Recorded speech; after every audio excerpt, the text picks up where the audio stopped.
Welcome to GK classes. आज है 23 फरवरी 2022 और 23 फरवरी 2022 से करंट अफेयर के जितने भी इंपॉर्टेंट क्वेश्चंस बन सकते हैं सारे हम इस वीडियो में डिस्कस करेंगे और हर क्वेश्चन से रिलेटेड सारे इंपॉर्टेंट फैक्ट भी मैं आपको बताऊंगी, तो पूरा वीडियो ध्यान से देखिए। आज की इस वीडियो की पीडीएफ फाइल आप इस वीडियो के डिस्क्रिप्शन बॉक्स से डाउनलोड कर सकते हैं या फिर आप हमारे Telegram channel official GK classes में ज्वाइन होकर भी डाउनलोड कर सकते हैं। नीचे डिस्क्रिप्शन बॉक्स में टेलीग्राम चैनल का लिंक दिया गया है, आप वहां पर जाकर ज्वाइन हो सकते हैं। तो चलिए स्टार्ट करते हैं आज का पहला क्वेश्चन। फर्स्ट क्वेश्चन इज, अंतरराष्ट्रीय और राष्ट्रीय समाचार पत्रों की सुर्खियों में रहे डोनेट्स्क और लुहांस्क क्षेत्र। डोनेट्स्क और लुहांस्क क्षेत्र किस देश में स्थित है? तो ये किस देश में स्थित है? ये है यूक्रेन में। ये यूक्रेन में स्थित है और यूक्रेन की राजधानी क्या है? तो वो है कीव। यूक्रेन की जो राजधानी है वो है कीव और ये यूक्रेन देश में स्थित है। और ये जो घटना है, ये जो डोनेट्स्क और, इसका राइट आंसर होगा यूक्रेन। और ये जो घटना है ये डोनेट्स्क और लुहांस्क क्षेत्र ये यूक्रेन देश में स्थित है। और जो ये घटना ये कब से चली आ रही है? ये सोवियत संघ की है। ये सोवियत संघ की घटना है। सोवियत संघ और अमेरिका, इन दोनों के बीच में शीत युद्ध चल रहा था, तो इन दोनों के बीच की है। और सोवियत संघ जो है ये साम्यवादी विचारधारा है और अमेरिका जो है ये पूंजीवादी विचारधारा है। तो ये तब से चली आ रही है। तो फिर से जो रूस के राष्ट्रपति हैं, आप सबको पता है वो कौन है? वो है व्लादिमीर पुतिन। रूस के राष्ट्रपति वर्तमान में कौन है? वो है व्लादिमीर पुतिन। तो उन्होंने 2015 में यूक्रेन के साथ एक समझौता किया था। कौन सा? वो है मिन्स्क समझौता। याद रखिएगा, मिन्स्क समझौता। 2015 में यूक्रेन और रूस के बीच में मिन्स्क समझौता हुआ था और जिसमें यह था कि यूक्रेन में जहां पर भी विद्रोह होगा तो वो उसे स्वतंत्र ऑटोनोमस घोषित कर देगा। तो अभी जो यहाँ पे जो ये डोनेट्स्क है और ये जो लुहांस्क क्षेत्र हैं, यहाँ पे जो लोग रहते हैं, यहाँ के रहने वाले लोगों ने क्या किया? विद्रोह करना स्टार्ट कर दिया। यहाँ के रहने वाले लोगों ने विद्रोह करना स्टार्ट कर दिया। इसलिए जो मिन्स्क समझौता, उसके तहत यूक्रेन को इन्हें स्वशासित स्वतंत्र घोषित करना पड़ा। तो यूक्रेन के जो ये दो क्षेत्र थे, ये जो है इनको इसने क्या किया है? ऑटोनोमस, स्वतंत्र या स्वशासित घोषित कर दिया है। तो ये कहां पर स्थित है? ये स्थित है यूक्रेन में। इतनी सारी बातें आप याद रखिएगा। इसका राइट आंसर यूक्रेन। यूक्रेन की राजधानी है कीव। और यहीं पर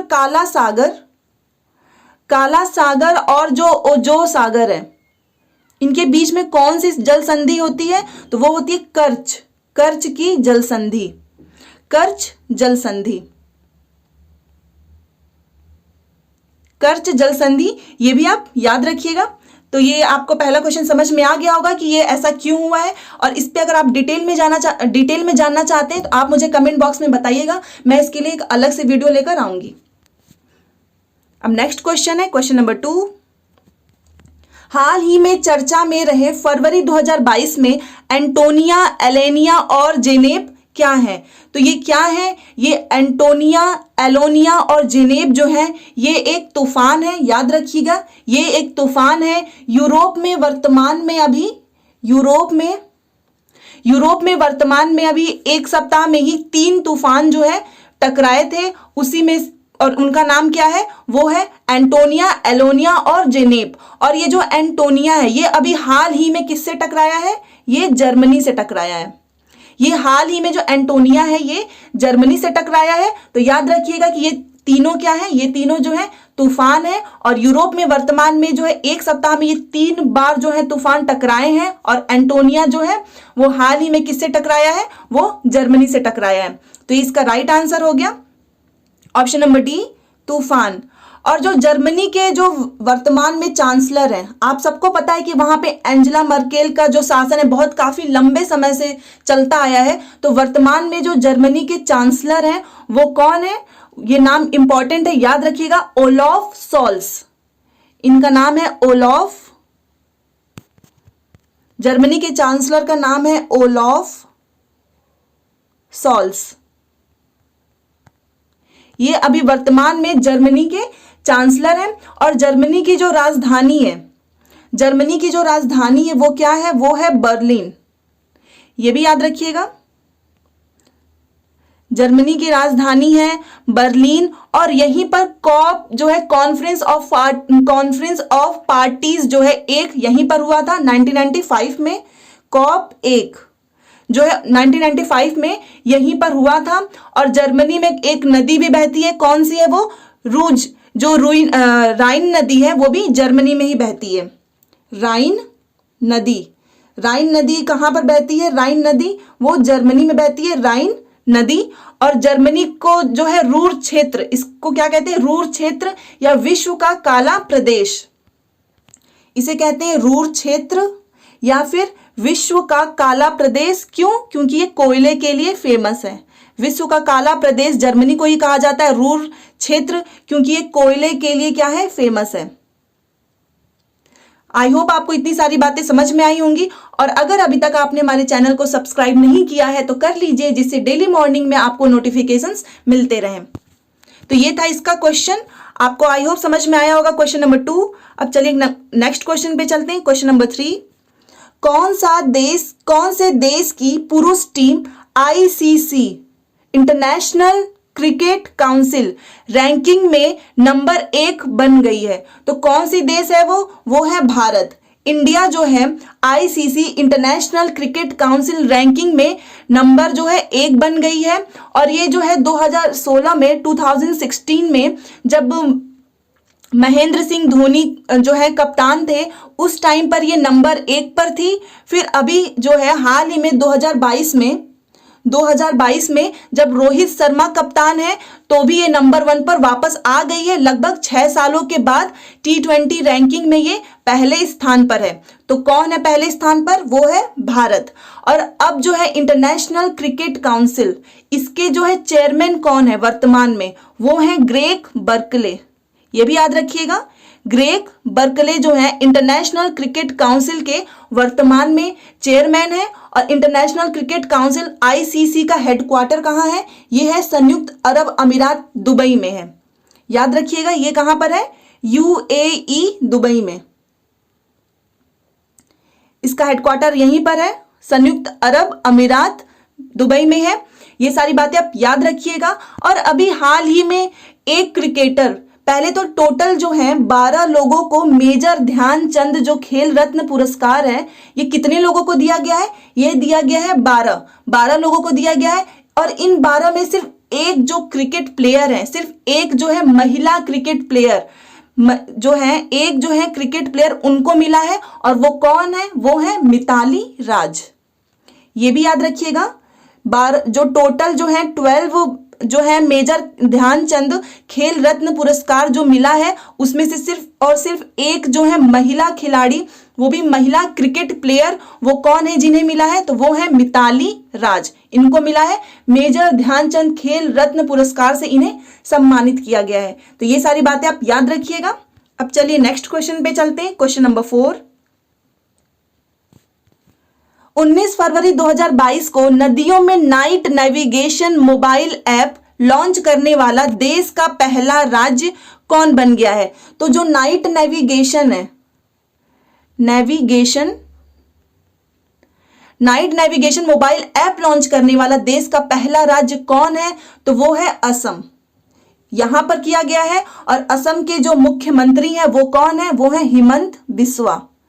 हिमंत बिस्वा जो है ये यहाँ के मुख्यमंत्री हैं, हिमंत बिस्वा। और ये जो नाइट नेविगेशन मोबाइल ऐप जो है ये कौन सी नदी के लिए है? कौन सी नदी के लिए ये लॉन्च किया गया है? तो वो किया गया ब्रह्मपुत्र नदी, ब्रह्मपुत्र नदी के लिए। और यहीं पर ब्रह्मपुत्र नदी पर कौन सा वाटरवे है? तो वो है नेशनल वाटरवे 2। नेशनल वाटरवे 2 जो है ब्रह्मपुत्र नदी पे ही स्थित है। तो ये जो नाइट नेविगेशन मोबाइल ऐप जो है वो लॉन्च करने वाला देश का जो पहला राज्य कौन है? तो वो है असम। ये इसका राइट आंसर है। अब एक चीज और मैं आपको बताना चाहती हूं कि बांग्लादेश जो है, बांग्लादेश से जो असम है वो कितनी बार जो है वो सीमा लगाती है? बांग्लादेश से असम जो है कितनी बार सीमा लगाती है? तो वो लगाती है 2 बार।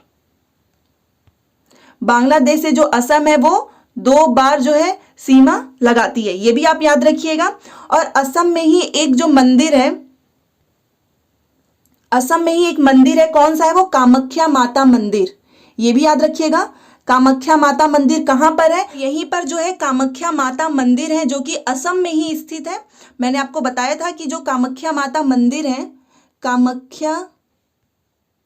कामाख्या माता मंदिर असम में ही स्थित है। और यहाँ पर एक मेला लगता है, अंबुबाची का मेला। अंबुबाची का जो मेला है वो भी कामाख्या माता मंदिर में ही लगता है। और ये कहाँ पर स्थित है? तो ये है असम में स्थित है। और अभी हाल ही में असम की एक जो वाइन है, जुडीमा वाइन, जुडीमा वाइन, ये असम का है। और इसे हाल ही में कौन सा जीआई टैग, इसे हाल ही में जीआई टैग मिला है, ये भी आप याद रखिएगा कि असम के जुडीमा वाइन को अभी हाल ही में जीआई टैग मिला है। और असम का जो क्लासिकल डांस है वो कौन सा है? असम का क्लासिकल डांस है सत्रिया, ये भी याद रखिएगा कि असम का जो क्लासिकल डांस है वो है सत्रिया। अब चलिए नेक्स्ट क्वेश्चन पे चलते हैं। इसका राइट आंसर होगा असम। क्वेश्चन नंबर 5, अक्सर चर्चा में रहने वाले लैवेंडर, अक्सर जो है चर्चा में रहने वाले लैवेंडर की खेती या बैंगनी क्रांति किस राज्य यूटी केंद्र शासित प्रदेश से संबंधित है? तो ये किस राज्य से, किस प्रदेश से संबंधित है? तो ये है जम्मू कश्मीर से। इसका राइट आंसर होगा जम्मू कश्मीर। केंद्र सरकार का एक मिशन था, कौन सा वो मिशन था? Aroma mission. जो केंद्र सरकार का एक मिशन था अरोमा मिशन, इसी के अंदर जो है बैंगनी खेती जो है वो स्टार्ट होगी अरोमा मिशन के अंदर। और भारत का जो फर्स्ट एरोमेटिक गार्डन है वो कहाँ पर स्थित है? भारत का जो फर्स्ट एरोमेटिक गार्डन, ये भी आप याद रखिएगा, एरोमेटिक गार्डन कहाँ स्थित है? तो वो स्थित है उत्तराखंड में स्थित है। और जो ट्यूलिप गार्डन है वो भी कहाँ पर है? तो वो है जम्मू कश्मीर में। जो ट्यूलिप गार्डन है ये भी जम्मू कश्मीर में है, ये भी आप याद रखिएगा। ट्यूलिप गार्डन भी जम्मू कश्मीर में स्थित है। और अभी हाल ही में जो दुनिया का सबसे ऊंचा रेलवे पुल जो है चेनाब नदी के ऊपर कितनी ऊंचाई पर? 359 मीटर की ऊंचाई पर एक रेलवे ब्रिज जो है वो बनाया गया है। कहाँ, किस नदी पर? चेनाब नदी के ऊपर, जो कि दुनिया का सबसे ऊंचा रेलवे ब्रिज है। वो भी कहाँ पर है? वो भी जम्मू कश्मीर में स्थित है। तो ये भी आप याद रखिएगा। और जम्मू कश्मीर का जो एक नेशनल पार्क है, राष्ट्रीय उद्यान है, कौन सा है वो है दाचिंगम राष्ट्रीय उद्यान। दाचिंगम नेशनल पार्क ये किसके लिए फेमस है? तो ये है हंगुल के लिए फेमस है, याद रखिएगा, ये हंगुल के लिए फेमस है। और ये कहाँ पर है? जम्मू कश्मीर में है, ये भी आप याद रखिएगा। और अभी कुछ दिनों पहले ही मैंने आपको पढ़ाया था T49 क्या है? तो ये T49 क्या है? ये रेलवे की, ये भी आप याद रखिएगा, रेलवे की सबसे लंबी सुरंग है। ये रेलवे की जो है सबसे लंबी सुरंग कौन है? तो वो है T49 जो है। और एक कौन से दो को जोड़ेगी? तो वो सुंबर और अरपिचला को जोड़ेगी, जो कि जम्मू कश्मीर में है। तो ये सारी बातें आप याद रखिएगा। इसका राइट आंसर होगा Jammu Kashmir. Next question number 6, 21 फरवरी 2022 को किस राज्य की प्रख्यात गांधीवादी समाज सुधारक और स्वतंत्रता सेनानी शकुंतला चौधरी का निधन हो गया? तो वो कहाँ की है? पहली बात तो ये जो शकुंतला चौधरी है, इनका जो है 102 उम्र की आयु में इनका निधन हो गया। और ये एक स्वतंत्रता सेनानी है और ये गांधीवादी समाज सुधारक से भी प्रेरित है। तो ये इनका निधन हो गया है अभी हाल ही में। असम के कामरूप की रहने वाली हैं ये, तो इसका राइट आंसर होगा असम के कामरूप की रहने वाली है शकुंतला चौधरी, ये इसका राइट आंसर होगा असम। अब कुछ और भी बातें मैं आपको बताना चाहूंगी। अभी कुछ दिनों पहले ही प्रोजेक्ट स्टार्ट हुआ है, प्रोजेक्ट आहरण। एक प्रोजेक्ट आहरण और दूसरा कौन सा था? सद्भावना, ये कहाँ पे स्टार्ट हुए हैं, ये कहाँ के प्रोजेक्ट हैं, तो ये हैं असम के। और मैंने आपको बताया था कि इसका उद्देश्य क्या होगा कि ये स्टूडेंट के अंदर जो है स्किल रिफॉर्म करेगा। स्किल रिफॉर्म, स्टूडेंट के अंदर जो दूर दराज के क्षेत्र के जो स्टूडेंट हैं उनके अंदर स्किल रिफॉर्म करना, ये इसका उद्देश्य है। और असम का जो अभी एक पार्क है जो कि भारत का जो है नवीनतम नेशनल पार्क, वो कौन है, तो वो है देहिंग पटकई। और ये कहाँ पर स्थित है, ये आप सबको पता है कि ये असम में है, देहिंग पटकई। असम का जो नेशनल पार्क है देहिंग पटकई, ये भारत का नवीनतम नेशनल पार्क है। तो याद रखिएगा, ये एग्जाम में पूछ सकता है कि भारत का नवीनतम नेशनल पार्क कौन सा है, तो वो है देहिंग पटकई। अब चलिए नेक्स्ट क्वेश्चन पे चलते हैं। क्वेश्चन नंबर 7, 20 से 29 मार्च 2022 तक ताज महोत्सव 2022 का आयोजन कहाँ किया जाएगा। तो कहाँ किया जाएगा, जैसे कि नाम से ही आपको नाम से ही पता चल रहा है कि ये आगरा उत्तर प्रदेश के आगरा में ताज महोत्सव 2022 का आयोजन किया जाएगा। और ये कितने दिनों तक चलेगा, 10 दिन तक चलता है। और जैसा कि आप सबको पता है कि ये वर्ष जो है आज़ादी की 75वीं वर्षगांठ है, अमृत महोत्सव है। तो इसकी थीम क्या होगी, इसकी थीम है अमृत महोत्सव ताज के संग। ये इसकी थीम है अमृत महोत्सव ताज के संग। और अमृत महोत्सव क्यों, क्योंकि मैंने आपको बताया है कि ये वर्ष कौन सा है, ये वर्ष है आज़ादी की 75वीं वर्षगांठ। और अभी हाल ही में एक और महोत्सव मैंने आपको बताया था, मरु महोत्सव। जो मरु महोत्सव है याद रखिएगा, बहुत ज़्यादा इंपॉर्टेंट है। ये कहाँ पर मनाया गया, जैसलमेर। और जैसलमेर आप सबको पता है कहाँ पर है, ये है राजस्थान में, राजस्थान। जैसलमेर में मरु महोत्सव मनाया गया। और एक और महोत्सव है, ये भी याद रखिएगा, तानसेन महोत्सव। जो तानसेन महोत्सव है ये कहाँ पर मनाया गया, तो ये भी ग्वालियर में। और आप सबको पता है कि ग्वालियर कहाँ है, तो ये है मध्य प्रदेश के ग्वालियर में तानसेन महोत्सव जो है वो मनाया गया है। ये सब आप याद रखिएगा। और जो आगरा का जो ताजमहल है इसको जो है यूनेस्को वर्ल्ड हेरिटेज साइट में कब शामिल किया गया, तो वो किया गया इसको 1983 में। ये इंपॉर्टेंट है, ये याद रखिएगा कि 1983 में इसको वर्ल्ड हेरिटेज जो है घोषित किया गया था, आगरा के ताजमहल को। और जो आगरा का जो ताजमहल है इसका जो रंग है वो हल्का पीला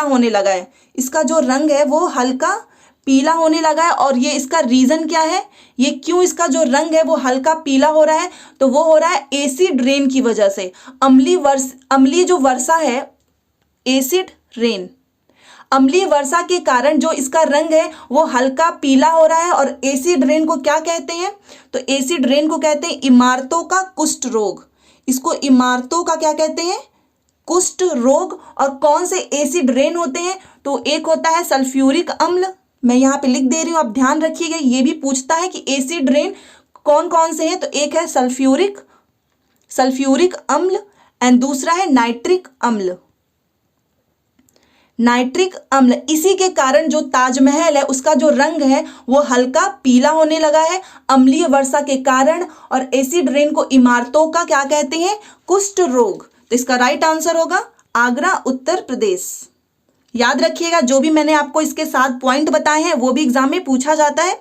तो आप सारी चीजें पूरा वीडियो लास्ट तक देखिए और अच्छे से ध्यान से पूरा इसको याद भी कर लीजिएगा। 19 फरवरी 2022 को प्रधानमंत्री नरेंद्र मोदी ने भारत में खेतों में कीटनाशकों पेस्टिसाइड्स का छिड़काव करने हेतु कितने किसान ड्रोन, कीटनाशकों का मतलब पेस्टिसाइड्स, कितने किसान ड्रोन की शुरुआत की है। तो कितने किसान ड्रोन की शुरुआत की है, 100 किसान ड्रोन्स की शुरुआत की है। और एक योजना थी जो है 2015 में, 19 फरवरी 2015 को एक योजना, आपको मैंने पहले भी पढ़ाया था, कौन सी योजना थी वो थी सॉइल हेल्थ कार्ड। 19 फरवरी 2022 को एक योजना आती है सॉइल हेल्थ कार्ड। कहाँ से ये जो योजना है वो कहाँ से स्टार्ट होती है? तो वो होती है सूरतगढ़ श्री गंगानगर से। ये भी याद रखिएगा, सूरतगढ़ श्री गंगानगर। और ये कहाँ पर है? श्री गंगानगर राजस्थान में है। सूरतगढ़ श्री गंगानगर से स्टार्ट होती है, राजस्थान से। और ये जो किसान ड्रोन है, इसका उद्देश्य क्या है? इसको लाने का उद्देश्य ये है कि जो कीटनाशक हैं, जो पेस्टिसाइड्स हैं और जो पोषक तत्व हैं, इनके छिड़काव के लिए आसानी होगी और इसमें समय भी कम लगेगा। तो ये इसका उद्देश्य है। इसी वजह से प्रधानमंत्री नरेंद्र मोदी ने भारत में खेतों में कीटनाशकों का छिड़काव करने हेतु 100 किसान ड्रोन की शुरुआत की है, जिससे समय भी कम लगेगा और इससे आसानी से जो कीटनाशक और पोषक तत्व हैं इनका छिड़काव भी होगा। ये सारी बातें आप याद रखिएगा। और एक और पॉइंट बताना चाहूंगी, इंद्रजाल। अगर क्वेश्चन ये पूछे एग्जाम में कि इंद्रजाल क्या है, तो इंद्रजाल क्या है? ये भारत का स्वदेशी ड्रोन डिफेंस सिस्टम है। ये भारत का क्या है? स्वदेशी ड्रोन डिफेंस सिस्टम है। आप याद रखिएगा कि इंद्रजाल क्या है? भारत का स्वदेशी ड्रोन डिफेंस सिस्टम है। और अभी हाल ही में किसान स्टोर को किसने लॉन्च किया है? तो ये अमेज़न के द्वारा जो है किसान स्टोर को लॉन्च किया गया है। तो ये सारी बातें आप याद रखिएगा और इसका राइट आंसर होगा option number A 100। And next question number 9, वित्तीय स्थिरता और विकास परिषद, जिसे इंग्लिश में बोलते हैं financial stability and development council, के संदर्भ में कौन सा सही है? तो सबसे पहले तो मैं आपको ये बताना चाहूंगी कि ये जो financial stability and development council जो है, इसकी स्थापना किस समिति की सिफारिश पर हुई थी? तो रघुराम राजन समिति की सिफारिश पर 2008 में ये बनती है, रघुराम राजन समिति की सिफारिश पर। और 2010 में इसका जो है गठन होता है। एंड ये जो financial stability and development council जो है FSDC, इसके अध्यक्ष कौन होते हैं? तो इसके अध्यक्ष जो है वित्त मंत्री होते हैं। वित्त मंत्री, फिनेंस मिनिस्टर। और आप सबको पता है कि हमारी फिनेंस मिनिस्टर कौन है? निर्मला सीतारमण। वर्तमान में ये हमारी क्या है? वित्त मंत्री है। और इसके अध्यक्ष भी कौन होते हैं? वित्त मंत्री। तो इसका उद्देश्य क्या है? ये जो financial stability and development council है, इसका उद्देश्य ये होता है कि ना तो हमको इन्फ्लेशन, महंगाई अधिक हो, ना तो मंदी अधिक हो, एक स्टेबिलिटी बनाए रखना, फ्लक्चुएशन को कम करना, ये इसका उद्देश्य है। और इसकी जो 25वीं बैठक है, ये कहाँ पर हुई है? ये हुई है मुंबई में। इसकी जो 25वीं बैठक है, ये मुंबई में हुई है। ये सारी बातें आप याद रखिएगा। तो अब चलिए ऑप्शन को देखते हैं।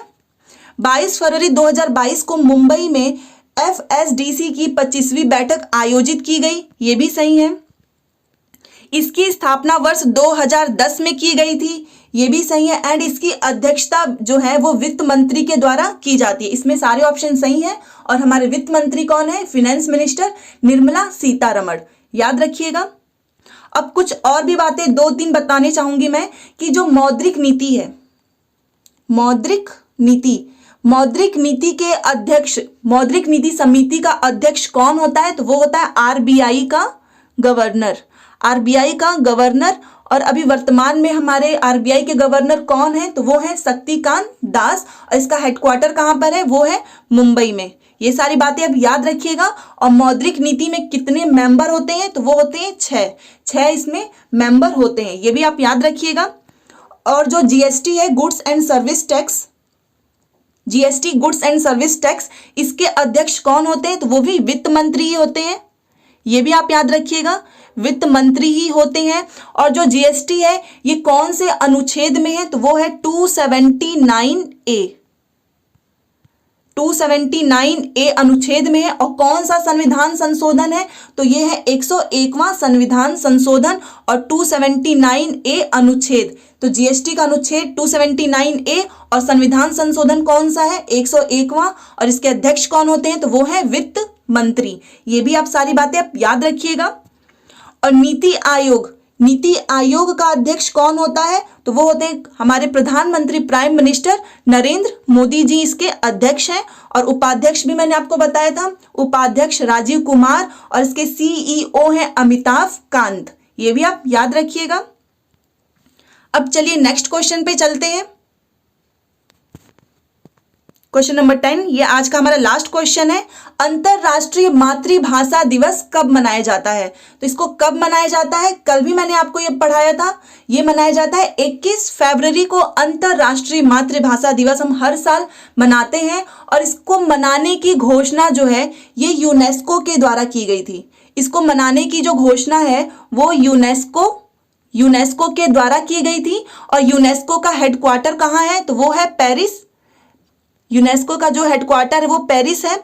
और ये किसकी? फ्रांस की राजधानी है। जो पेरिस है वो फ्रांस की राजधानी है। और यहीं पर यूनेस्को का जो है हेडक्वार्टर है। और इसको सबसे पहली बार कब मनाया गया? अंतर्राष्ट्रीय मातृभाषा दिवस को पहली बार जो है कब मनाया गया था? तो वो मनाया गया था सन 2000 में। सन 2000 में हमने इसको पहली बार मनाया था। और इस बार इसकी थीम क्या है? तो इसकी थीम है बहुभाषी। इस बार इसकी थीम है बहुभाषी शिक्षा में तकनीक का उपयोग। ये इस बार की थीम है।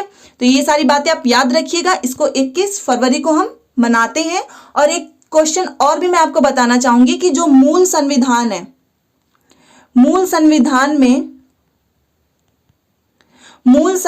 में कुल कितनी भाषाएं, वर्तमान का नहीं पूछ रही, मूल संविधान में कुल कितनी भाषाएं हैं? तो वो है 14 भाषाएं हैं। और अनुसूची कौन सी है? तो अनुसूची है 8। 8वीं अनुसूची में मूल संविधान में कुल कितनी भाषाएं हैं? तो वो है 14 भाषाएं हैं। ये सारी बातें आप याद रखिएगा। इसका राइट आंसर होगा ऑप्शन नंबर डी, 21 फरवरी। तो ये था आज का हमारा करंट अफेयर का क्वेश्चन। अगर आपको ये वीडियो अच्छा लगता हो तो इसे स्टडी से related Facebook group, WhatsApp group में आप जरूर शेयर किया करो। तो ये था आज का हमारा करंट अफेयर का वीडियो। आपको ये वीडियो कैसा लगा प्लीज मुझे कमेंट बॉक्स में जरूर बताइएगा। और अगर अभी तक आपने हमारे चैनल को सब्सक्राइब नहीं किया है तो कर लीजिए। इससे डेली आपको बहुत ज्यादा हेल्प मिलेगी। GK classes always with you. Thanks.